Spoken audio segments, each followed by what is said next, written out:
Hi friends, welcome back to stock talk with BKG. इस बार हमने मोमेंटम स्टॉक आइडियाज़ पे चर्चा करने के लिए 3 स्टॉक चुने हैं।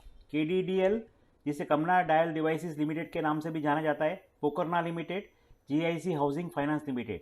तो चलो देखते हैं एक के बाद एक स्टॉक का चार्ट। यहाँ पे आप देख सकते हो केडीडीएल का डेली चार्ट है। केडीडीएल ने अगस्त 2021 में 323 का भाव से अपना अपमूव स्टार्ट किया। स्टॉक एवरेजेस के ऊपर ट्रेड करने लगा। यहाँ से आप देख सकते हो कंटिन्यूस सुपर ट्रेंड यहाँ तक पॉजिटिव मोड में है। 200 डीए में कंटिन्यूस राइजिंग मोड में है और स्टॉक हायर बॉटम्स बनाते हुए राइज कंसोलिडेशन ओ फॉर्मेट में अप ट्रेंड में ट्रेड करता रहा है। स्टॉक ने धीरे धीरे हायर बॉटम्स और हायर टॉप्स बनाते हुए जनवरी 2022 में 1049 का एक हाई बनाया।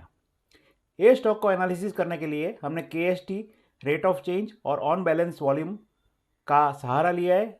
ऑन बैलेंस वॉल्यूम में ये सजेस्ट कर रहा है कि अपसाइड में स्टॉक में अच्छा एक ट्रेडिंग हो रहा है। रेट ऑफ चेंज और केएसटी में एक बाय सिग्नल जनरेट हो चुका है। तो ये पूरा एक राइज और इसके बाद एक कंसोलिडेशन आप देख सकते हो। कंटिन्यूस ये राइज वॉल्यूम के सपोर्ट के साथ हुआ है और अभी अभी एक अच्छी ग्रीन कैंडल 1050 का एक हाई बना है और अच्छे वॉल्यूम के सपोर्ट के साथ। तो अब देख के हमें लगता है कि केडीडीएल आने वाले दिनों में ऊपर की साइड में आगे बढ़ेगा।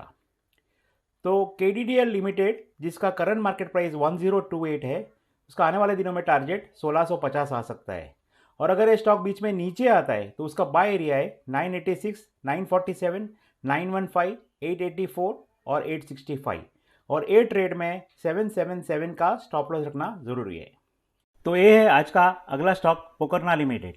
पोकरना ने जून 21 में 315 के भाव से अपना अपमूव स्टार्ट किया।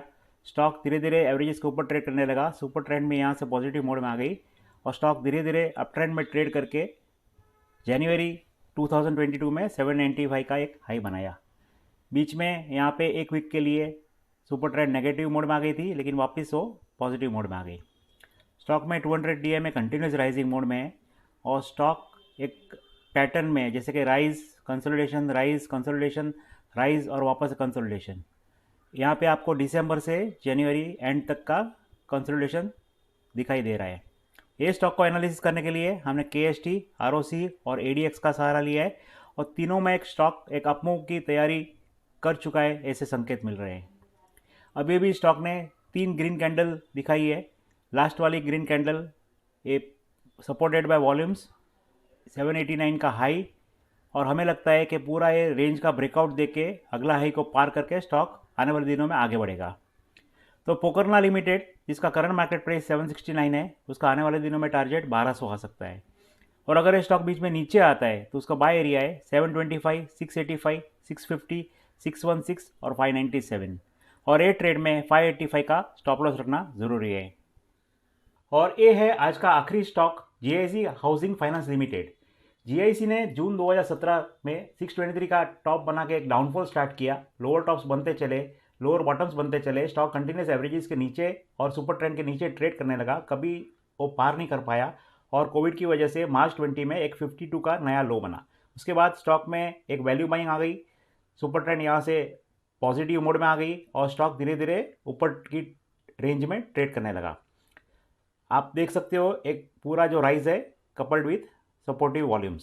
ये स्टॉक को एनालिसिस करने के लिए हमने केएसटी और आरओसी का सहारा लिया है। ये दोनों में एक प्राइमरी एक बाय सिग्नल नज़र आ रहा है।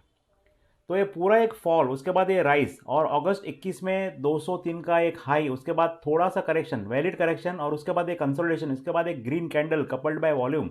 वो देख के हमें लगता है जो हायर बॉटम्स बनी है वो स्टॉक आने वाले दिनों में ए पैटर्न का ब्रेकआउट देके आगे बढ़ेगा। तो जीआईसी हाउसिंग फाइनेंस लिमिटेड, जिसका करंट मार्केट प्राइस 163 है, उसका आने वाले दिनों में टारगेट 300 आ सकता है। और अगर ये स्टॉक बीच में नीचे आता है तो उसका बाय एरिया है 159, 154, 149, 146 और 143 और ए ट्रेड में 124 का स्टॉप लॉस रखना ज़रूरी है।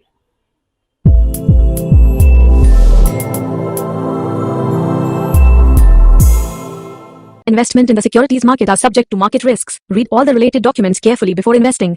We, Venture Securities Limited, SEBI registration number INH 00000164, its analysts and associates with regard to this video hereby solemnly declare and disclose that we do not have any financial interest of any nature in the company. We do not individually or collectively hold 1% or more of the securities of the company. We do not have any other material conflict of interest in the company. We do not act as a market maker in securities of the company. We do not have any directorships or other material relationships with the company. We do not have any personal interests in the securities of the company. We do not have any past significant relationships with the company such as investment banking or other advisory assignments or intermediary relationships. We are not responsible for the risk associated with the investment or disinvestment decision made